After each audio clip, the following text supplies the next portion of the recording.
Friends, நான் இன்றைக்கி என் மாமா கிட்ட டிஃப்ரெண்ட் ஸ்டைலில் ஒரு உருளைக்கிழங்கு பொரியல் கேட்டிருக்கேன். அவங்களும் ஓகே பண்ணி தரேன்னு சொல்லியிருக்காங்க. நம்ம இப்போ பார்ப்போம் அவங்க என்ன தான் டிஃப்ரெண்ட்டாக பண்ணி கொடுக்குறாங்க. எல்லாமே நல்லா தான் பண்ணுவாங்க, இதையும் நம்ம பார்ப்போம். வாங்க மக்களே, இன்றைக்கி நம்ம ஸ்பெஷலாக என்ன பண்ண போகிறோம்னா பொட்டேட்டோ ஃப்ரை, உருளைக்கிழங்கு வறுவல் வந்து நல்ல ஒரு டேஸ்ட்டாக கிறிஸ்பியாக ஒரு சூப்பரான ஒரு டேஸ்ட்டில் நம்ம இன்றைக்கி பண்ண போகிறோம். வாங்க எப்படி பண்ணுறதுன்னு பார்க்கலாம்.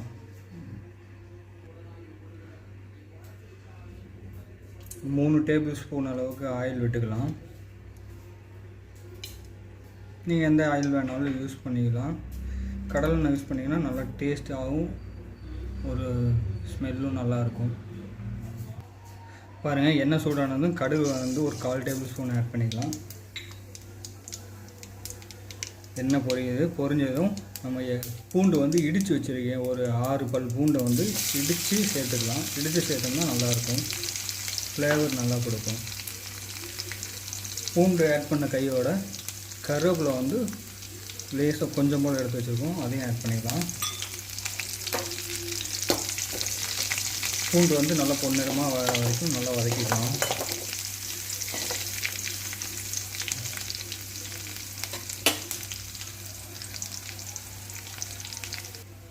பாருங்கள், பூண்டெல்லாம் நல்லா வதங்கிருச்சு. இந்த டைமில் நம்ம ஆயிலே வந்து எல்லா மசாலாவும் ஆட் பண்ண போகிறோம். சில்லி பவுடர் வந்து ஒரு 1/2 டேபிள் ஸ்பூன் ஆட் பண்ணிக்கலாம். இது வந்து காஷ்மீர் சில்லி பவுடர், காரம் கொடுக்காது. உங்களுக்கு காரத்துக்கு ஏற்றாப்புல நீங்கள் வந்து இன்க்ரீஸ் பண்ணி வச்சுக்கோங்க. மல்லித்தூள் வந்து 1/4 டேபிள் ஸ்பூன், சீரகத்தூள் வந்து 1/4 டேபிள் ஸ்பூன், அப்புறம் கரம் மசாலா ஒரு 1/4 டேபிள் ஸ்பூன்.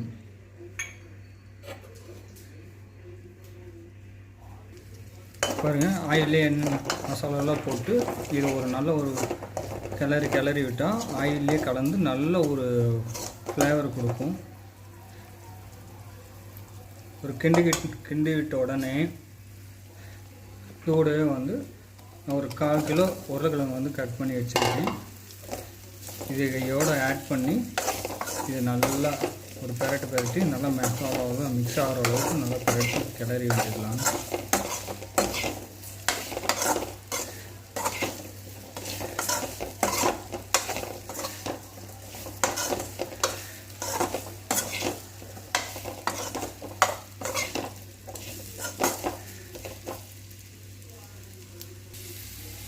இது கூடவே மஞ்சத்தூள் வந்து ஒரு 1/4 டேபிள் ஸ்பூன் ஆட் பண்ணிக்கலாம்.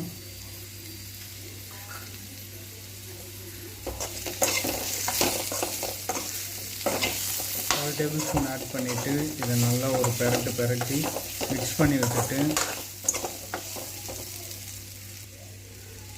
விட்ட உடனே இதோடய நம்ம கிழங்குக்கு தேவையான சால்ட்டு நான் ஒரு 1/4 டேபிள் ஸ்பூன் சால்ட் வந்து ஆட் பண்ணிக்கிறேன். போதுமான கரெக்டாக இருக்கும்.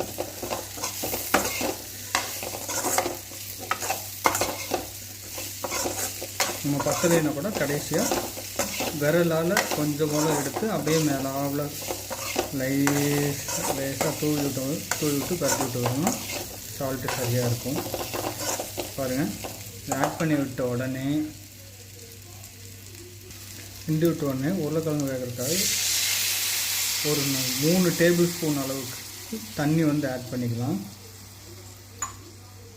இதுக்கு மேலே ஆட் பண்ணக்கூடாது. அதிகமாக தண்ணி சேர்த்திங்கன்னா உங்களுக்கு டேஸ்ட்டு வந்து போயிடும்.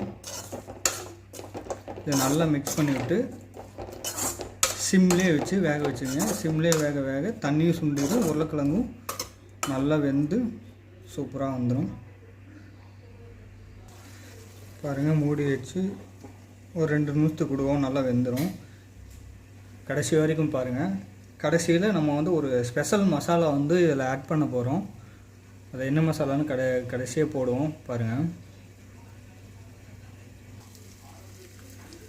பாருங்கள் எப்படி இருக்குன்னு திறந்து பார்ப்போம். பாருங்கள், தண்ணியெல்லாம் ஃபுல்லாக ட்ரை ஆகிடுச்சு. எண்ணெயிலே தான் இது வந்து நல்லா வெந்துருச்சு. தண்ணியெல்லாம் சுத்தமாக ட்ரை ஆகிடுச்சு. இது ஆயிலே தான் நல்லா வெந்து நல்லா சாஃப்டாக வந்துடுது. இப்போ இந்த டைமில் வந்து இன்னொரு கொஞ்சம் மூளை லேசாக மல்லித்தலை வச்சுருக்கேன், பொடி பொடியே கட் பண்ணி ஃப்ளேவருக்காக அதை வந்து ஆட் பண்ணியிருக்கேன். ஆட் பண்ணி முடித்த உடனே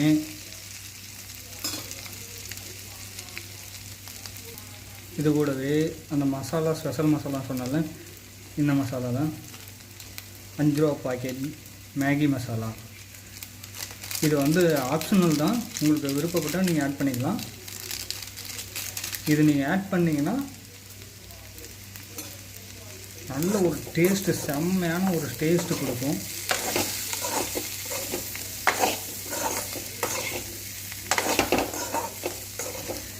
இது நல்லா ஒரு பரட்டு விட்டு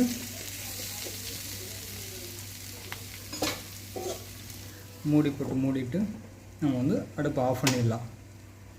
தென் இப்போ இது வந்து எதுக்கெல்லாம் வச்சு சாப்பிட்லான்னா, லெமன் சாப்பாடு, தயிர் சாப்பாடு, புளியோதரை, சாம்பார் சாதம், இந்த மாதிரி ரைஸுக்கு அண்டு வெஜ் ரைஸு இந்த மாதிரியெல்லாம் பார்த்திங்கன்னா ஒரு வெரைட்டி ரைஸுக்கெல்லாம் இது வந்து வச்சு சாப்பிட்லாம். சூப்பராக இருக்கும் மக்களே. இதே மாதிரி நீங்களும் வீட்டில் வந்து செஞ்சு குடும்பத்தோடு சாப்பிட்டு என்ஜாய் பண்ணுங்கள். சேனலை வந்து சப்ஸ்கிரைப் பண்ணுங்கள், லைக் பண்ணுங்கள், ஷேர் பண்ணுங்கள் மக்களே.